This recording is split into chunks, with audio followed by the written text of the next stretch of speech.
Lately, a lot of people have been defining fascism and fascists as those people who divide the people against the people. That's something that you heard David Frum say in his debate against Bannon.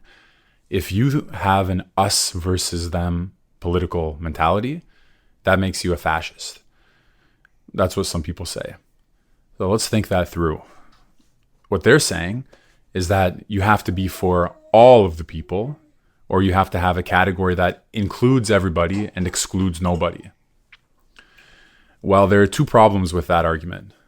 On the face of it, people who say that make their own division between an in-group and an out-group. So they may say, those bad fascists divide the world into us and them, but we don't do that. Well, obviously that division between people who do and don't divide the world into groups is itself a division into groups.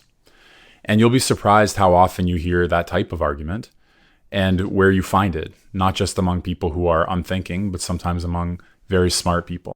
A much better view of these things is provided for by Carl Schmitt. In his view, the concept of the political is defined by the opposition between friends and enemies.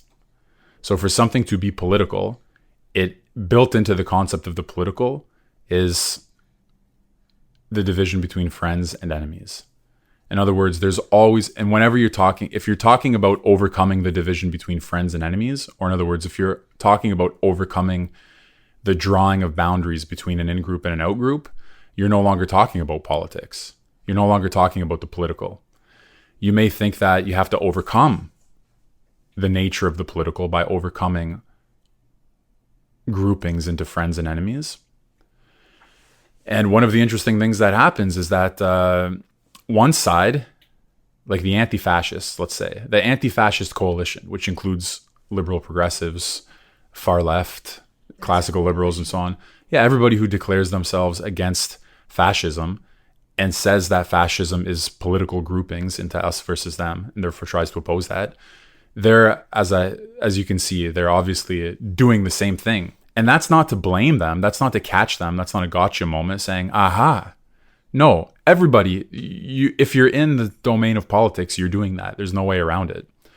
But actually, it can be something much scarier when the anti-fascist coalition defines its outgroup as, it like dehumanizes its outgroup by saying, we're for humanity. We're no longer for the division of one group against another group. We claim as our group all of humanity. So we're now going to speak in the voice of all of humanity. And therefore, our outgroup is all of those people who don't agree with us, who no longer have the status of being humans.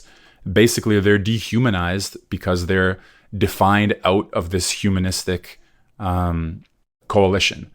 And anybody who doesn't share their ideological presuppositions is therefore dehumanized.